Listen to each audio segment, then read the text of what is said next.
مسجد میں داخل ہونے کا طریقہ اور اس کی دعا، اور مسجد سے باہر نکلنے کا طریقہ اور اس کی دعا، یہ اہم چیز ہے۔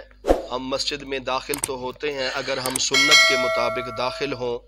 جو طریقہ آپ صلی اللہ علیہ وسلم نے ہمیں بتایا ہے، تو انشاءاللہ اس کا ہمیں اتنا بڑا اجر ثواب ملے گا جس کا ہم تصور نہیں کر سکتے۔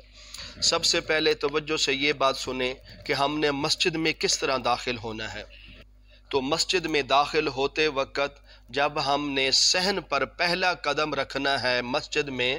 تو ہمارا وہ پہلا قدم دایاں ہونا چاہیے، یعنی کہ سیدھا قدم ہم نے سب سے پہلے مسجد کے صحن میں رکھنا ہے، پھر اس کے بعد بایاں پاؤں مسجد میں رکھنا ہے۔ اگر آپ اس طرح یعنی کہ پہلے بایاں پاؤں رکھ لیں گے بعد میں دایاں، تو یہ آپ ایک تو سنت کے خلاف کام کر رہے ہیں، لہٰذا دوسرا اس کے اگر اس کا روزانہ سے معمول بنا لیں گے تو آپ گناہ گار بھی ہو سکتے ہیں۔ لیکن سنت طریقہ یہ ہے کہ آپ جب مسجد میں داخل ہوئیں تو سب سے پہلے آپ نے اپنا دایاں پاؤں سیدھا پاؤں مسجد میں رکھنا ہے، پھر اس کے بعد اگلا یعنی کہ بایاں پاؤں رکھیں گے۔ اسی طرح جب آپ نے مسجد سے باہر نکلنا ہے تو اس وقت آپ نے اس چیز کا خیال کرنا ہے کہ مسجد کے باہر نکلتے وقت آپ نے سب سے پہلا پاؤں جو